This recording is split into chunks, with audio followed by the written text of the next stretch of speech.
우리는 종종 신앙을 그 개인적인 그 영역으로 생각하곤 하지만은 물론 이제 개인의 영역이죠. 내 믿음, 내 구원, 내 현실, 내 문제 그렇습니다. 그렇지만은 막상 현실 속에서 우리가 그렇게 강한 존재가 아니라는 것을 쉽게 알게 돼요. 유혹에 넘어지기도 하고 또 끊임없는 마귀의 공격이 있고 또 이 세상의 험난한 가운데 자주 연약함으로 우리는 이제 쓰러지죠. 특히 어려움에 빠질 때 영적으로 마비된 중풍병자처럼 아무것도 할 수 없는 스스로의 힘으로는 어떻게 해낼 수 없는 상태에 이르곤 해요. 그래서 주님께 나아가야 되는 건 알겠는데 그게 잘 안 되는 거죠. 그래서 그런 얘기 들어보셨어요? 정말 힘들 때는 이제 기도할 힘도 없더라. 여러분도 아마 그러신 적 있으실 것 같아요. 기도할 힘도 없고 또 교회 가는 발걸음이 너무 무거워서 가기 싫은데 안 갈 수는 없고 억지로 또 가야 되고 또 신앙이 흔들리는데 너무 좀 외롭고 힘든 거죠. 저도 또 여러분도 여러분의 인생의 어느 시점에서 그저 이제 침상에 누워서 움직일 수조차 없었던 그런 순간들이 있었을 겁니다. 그때 우리에게는 누군가 필요했죠. 나를 붙잡아줄 누군가가 필요하고 손 잡아줄 그 사람이 필요하고 예수님께로 데려갈 그 누군가가 필요했습니다. 그리고 그 누군가로 인해서 우리가 주님을 만났고 또 영적으로 또 다시 회복이 되고 기도의 자리로 나오게 됐고 또 진리를 알게 됐고 예배가 회복되고 그래서 주님 만나게 된 것이죠. 오늘 본문은 그런 사람 또 그런 믿음의 친구들에 관한 이야기입니다.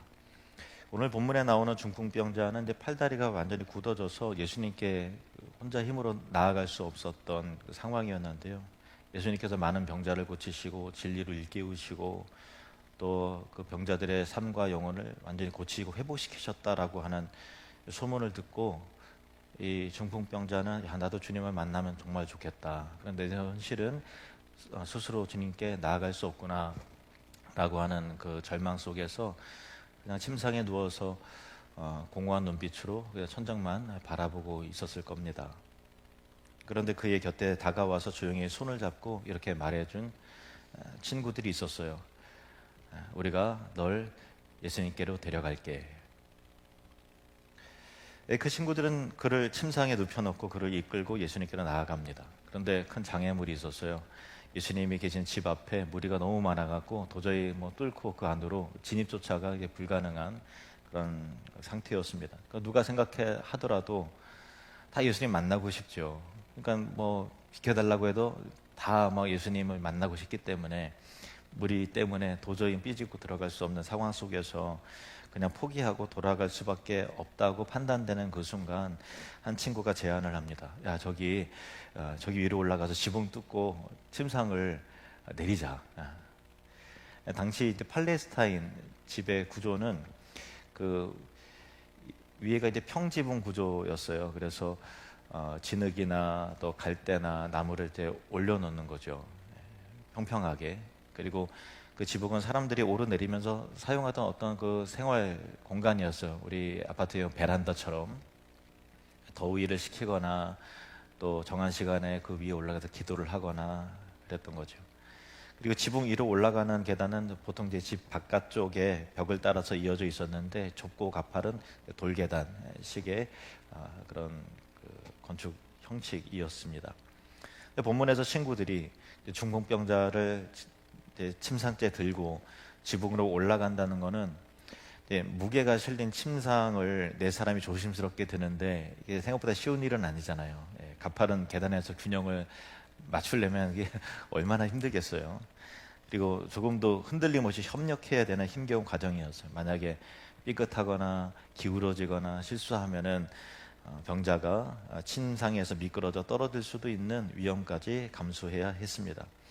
위로 올라간 그들은 지붕을 뜯었습니다. 지붕을 뜯는다는 것은 단순히 이제 구조물을 해체하는 그런 수고뿐만 아니라 사람들의 눈총과 따가운 시선, 누군가의 분노로 인해서 또 이로 인한 체면을 감수해야 되는 야, 저 사람 봐, 저기 이렇게 손가락질을 당할 수도 있는 것이고, 야, 오버하고 있는 거 아니야? 뭐 이런 판단도 들어야 되는 것이죠. 누군가에게는 그 민폐가 되는 그런 일이었을 겁니다. 그렇지만은 이들에게는 믿음의 행동이었습니다. 이들은 오직 한 가지 이유로 자기 체면과 또 주변의 따가운 시선이라든가 하는 것을 이제 감수하는 거죠. 단 한 가지 이유 때문에 이 친구를 예수님께로 데려가기만 하면 이 친구가 새로운 삶이 시작될 거야. 데려가기만 하면 돼. 그럼 치유를 받을 거야. 회복될 거야. 이 확신 하나로 체면도 주변 시선도 모두 감수한 거예요. 이 장면은 이제 복음 앞에서 무너뜨려야 할 우리의 장벽들, 감수해야 될 감정과 체면과 시선, 또 불편과 헌신, 또 눈총과 편견을 극복해내는 것. 믿음이란 마음이나 말이 아니라 행동이라고 하는 것을 보여주는 순간이었습니다. 누군가 믿음은 마음의 문제지 굳이 저렇게까지 해야 되나? 라고 하는, 그냥 진심으로 그냥 주님 사랑하면 되는 거 아닌가? 라는 생각을 할 수도 있겠죠. 하지만 예수님은 그들의 행동 속에서 그들의 믿음을 보셨어요. 20절 말씀을 보실까요? 20절 말씀 같이 읽겠습니다.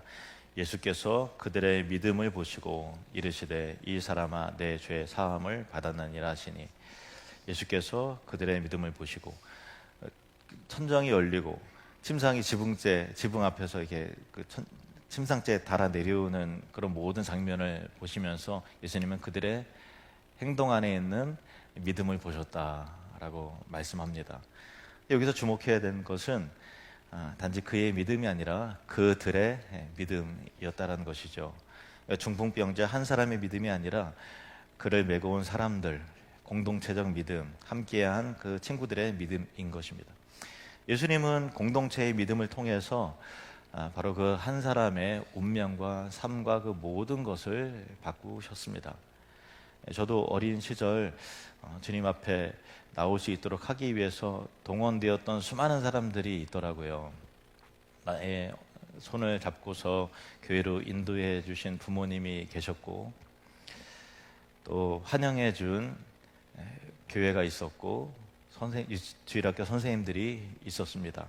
그리고 믿음이 흔들리고 좌절과 절망을 겪을 때, 신학을 할 때나 또 목회를 할 때도 그렇고 흔들릴 때가 있잖아요. 목사님, 저도 그럴 때가 있습니다.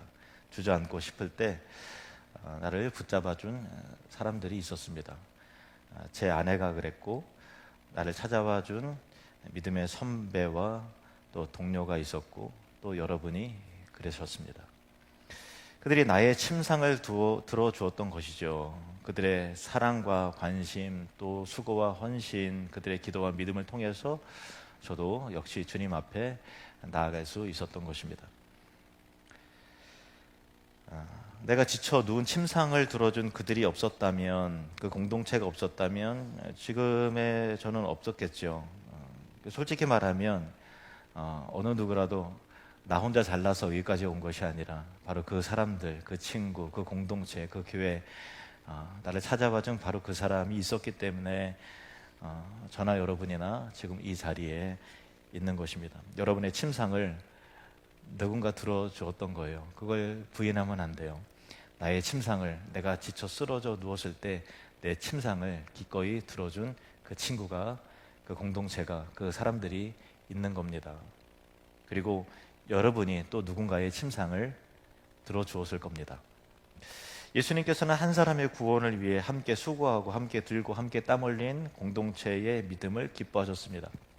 신앙은 결코 혼자 걷는 길이 아니죠. 누군가 넘어졌을 때 다시 붙잡아서 일으켜서 예수님 앞으로 데려가는 일, 그것이 바로 교회가 해야 할 사명입니다. 교회의 존재 이유죠. 이 본문은 단지 한 사람에게 일어난 기적의 이야기가 아니라 공동체가 만들어낸 복음의 기적에 관해서 말하고 있습니다. 중풍병자와 함께하는 그 친구들이 없었다면, 지붕을 뜯는 열정이 없었다면, 야, 이게 다른 사람 다 쳐다보고 있는데 이렇게까지 해야 되나? 라고 할 때 무슨 얘기야? 그렇게 해야지. 이 친구 다시 살아나야 될 거 아니야? 라고 하면서 독려했던 그 친구들이 없었다면 이 중풍병자는 예수님께 나아갈 수 없었을 것입니다. 이 장면은 또한 전도의 본질을 보여줍니다. 예수님께 스스로 나아갈 수 없는 사람들이 우리 주변에 너무나 많지 않습니까? 이 중풍병자는 영적인 의미에서 스스로 거동하거나 스스로 움직여낼 수 없는 사람들을 의미하죠. 영적 중풍으로 인해서 자기 힘으로는 주님 앞에 나올 수 없는 자들이 있는 것입니다. 예수님은 병자에게 말씀하십니다. 이 사람아, 내 죄 사함을 받았느니라. 내 죄 사함을 받았느니라. 그러니까 많은 사람들이 육체의 회복을 기대하지만은 예수님은 죄 사함이라고 하는 더 근원적인 치유를 먼저 선언하시는 것을 오늘 본문 말씀 가운데 우리는 관찰해 볼 수 있습니다. 예수님은 진짜 인간의 문제가 무엇인지 그리고 그 구원의 본질이 어디에 있는지를 분명하게 드러내신 거예요. 우리 일상의 현실 속에서 많은 필요들이 있을 거예요. 그 필요가 채워져야 되지 않을까라고 하는 것이지만 가장 근본적인 문제는 구원의 문제고 하나님과의 관계의 문제고 죄사함의 문제라는 것입니다. 그래서 복음은, 구원은 모든 사람에게 가장 중요한 부분이에요. 어떤 사람은 자녀 때문에 엄청 고통스러워합니다.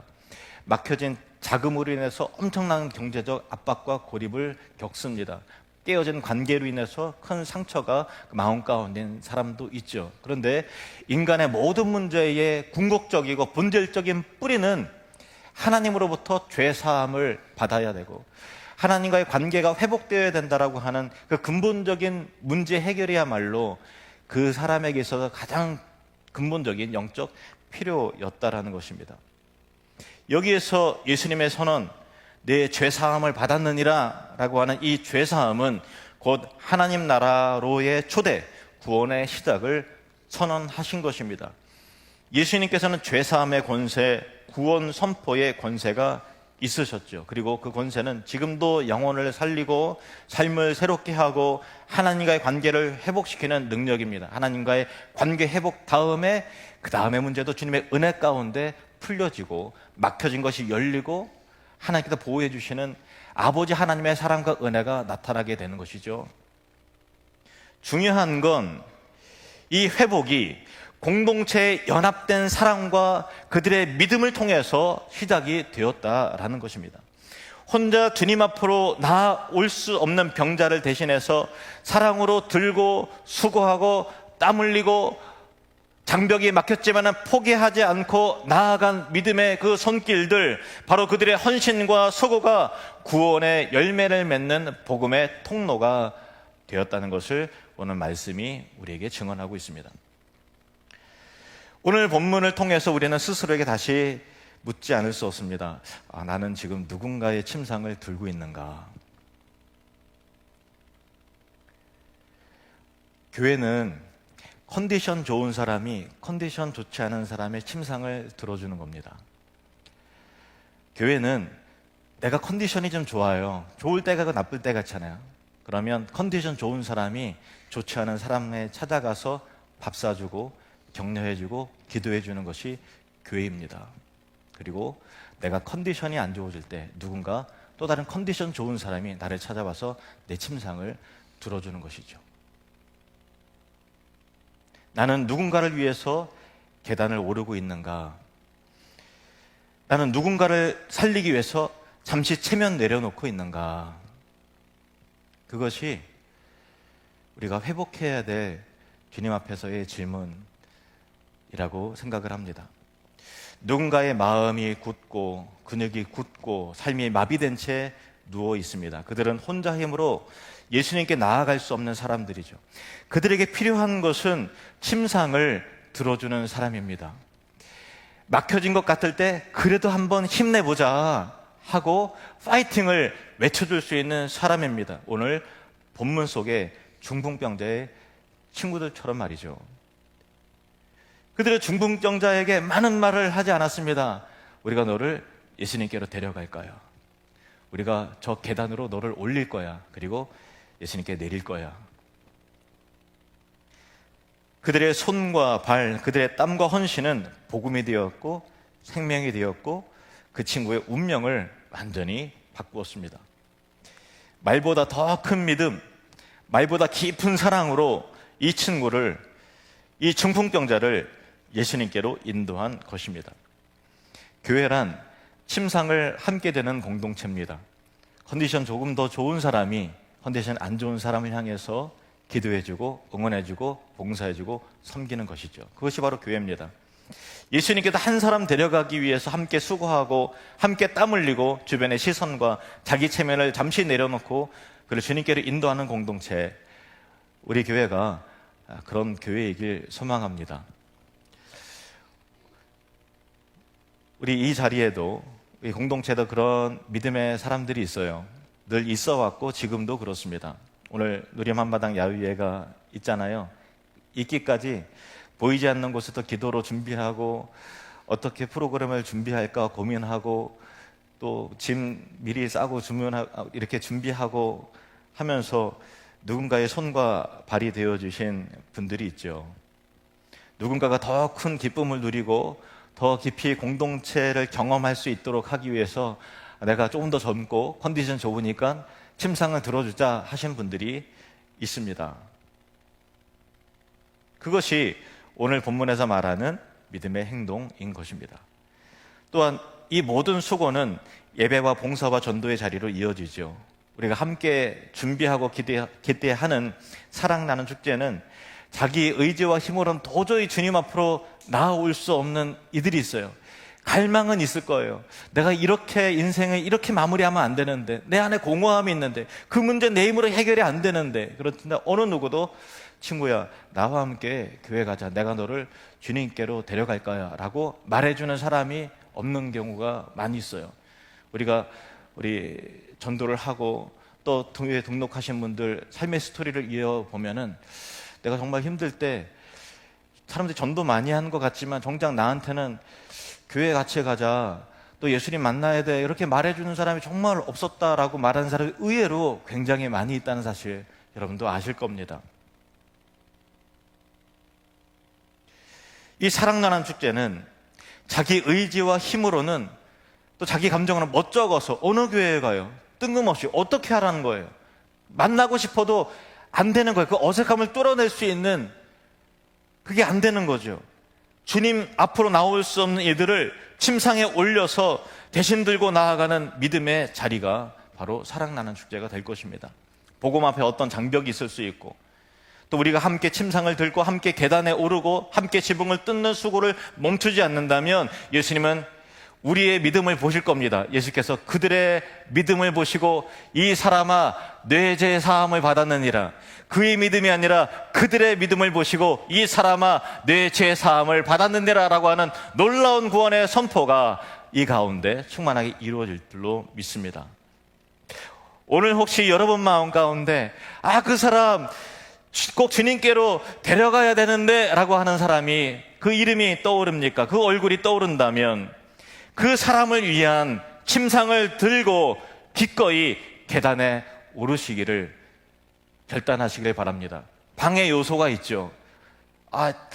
가려고 그러는데 이게 사람이 이게 뭔가 타이밍이 안 좋은 것 같고 누구 눈총이 있는 것 같고 유난스럽게 하는 것 같고 왜 그러느냐, 지붕 왜 뜯냐 이렇게 하는 사람도 있을 것 같지만 그럼에도 불구하고 우리의 체면과 시선 잠시 내려놓고 그 친구가 주님 만나야 사니까 우리의 믿음이 행동으로 선포되어지는 그 은혜 속에서 예수님께서 이 공동체를 그 믿음과 행함을 보시고 그들의 믿음을 보시고 이 사람아 뇌 죄 사함을 받았느니라 라고 하는 놀라운 죄사함의 선언과 하나님 나라로의 초청과 위대한 구원의 선포가 이 자리에 이루어질 줄로 믿습니다. 침상을 들고 계단에 오르시고 교회 공동체는 내가 컨디션 더 좋은 사람이 컨디션 별로 안 좋은 사람 찾아가서 격려하고 위로하고 침상 들어주는 것이 교회다라는 것을 꼭 기억하시기를 주님의 이름으로 축복합니다. 기도하겠습니다.